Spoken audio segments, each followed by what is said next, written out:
ہماری خداوند یسوع کی انجیل مقدس یوحنا کے مطابق اس کا 21واں باب 15 سے 19 آیات تک۔ اس وقت جب وہ ناشتہ کر چکے تو یسوع نے شمعون پطرس سے کہا، اے شمعون بریونا، کیا تو ان سے زیادہ مجھے پیار کرتا ہے؟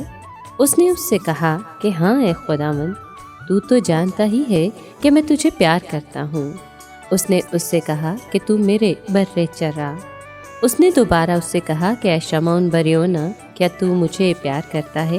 اس نے اس سے کہا کہ ہاں اے خداوند، تو جانتا ہی ہے کہ میں تجھے پیار کرتا ہوں۔ اس نے اس سے کہا کہ تو میری چھوٹی بھیڑوں کی غلہ بانی کر۔ اس نے بارہ اس سے کہا کہ اے شمعون بریونا، کیا تو مجھے پیار کرتا ہے؟ تب پطرس دلگیر ہوا، اس لیے کہ اس نے تیسری بار اس سے کہا کہ کیا تو مجھے پیار کرتا ہے؟ اور اس سے کہا کہ خداوند، تو سب کچھ جانتا ہے، تجھے معلوم ہی ہے کہ میں تجھے پیار کرتا ہوں۔ یسوع نے اس سے کہا کہ تو میری بھیڑیں چرا۔ میں تجھ سے سچ سچ کہتا ہوں کہ جب تک تو جوان تھا تو آپ اپنی کمر باندھتا تھا اور جہاں کہیں چاہتا تھا جاتا تھا، مگر جب تو بوڑھا ہوگا تو اپنے ہاتھوں کو پھیلائے گا اور دوسرا تیری کمر باندھے گا اور وہاں لے جائے گا جہاں تو نہ چاہے۔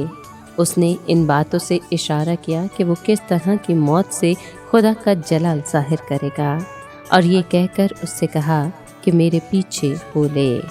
پاک کلام کے پڑھے اور سنے جانے پر خداوند کی برکت ہو۔ خدا کا شکر ہو۔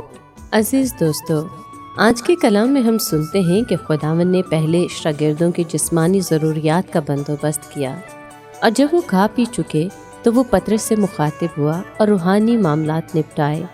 پطرس نے خداوند کا 3 بار اعلانیہ انکار کیا تھا۔ اس کے بعد اس نے توبہ کی اور خداوند کے ساتھ اس کی رفاقت بحال ہو گئی تھی۔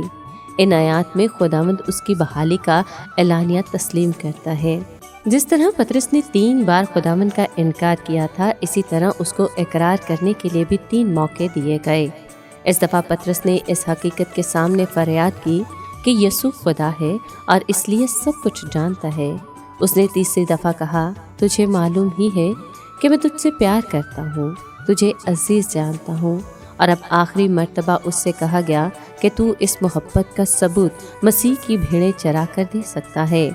کلام کے اس حصے میں اہم سبق یہ ہے کہ مسیح کی خدمت کا قابل قبول محرک صرف اس سے محبت ہے۔ جب پطرس جوان تھا تو اسے چلنے پھرنے یا حرکت کرنے کی آزادی تھی، یعنی وہ سہولت اور آسانی سے سب کچھ کر سکتا تھا، وہ جہاں چاہتا تھا پھرتا تھا۔ مگر یہاں خداوند اس کو بتاتا ہے کہ اپنی زندگی کے آخری ایام میں اسے گرفتار کیا جائے گا، باندھا جائے گا اور قتل کیے جانے کے لیے لے جایا جائے گا۔ پطرس کی موت خدا کا جلال ظاہر کرے گی۔ وہ جس نے خداوند کا انکار کیا تھا، اس کو ہمت، جرأت اور توفیق عطا ہوگی کہ اسی خداوند کے لیے اپنی جان کا نذرانہ پیش کرے۔ یہ آیت ہمیں یاد دلاتی ہے کہ ہم اپنی زندگی اور موت دونوں سے خدا کا جلال ظاہر کر سکتے ہیں۔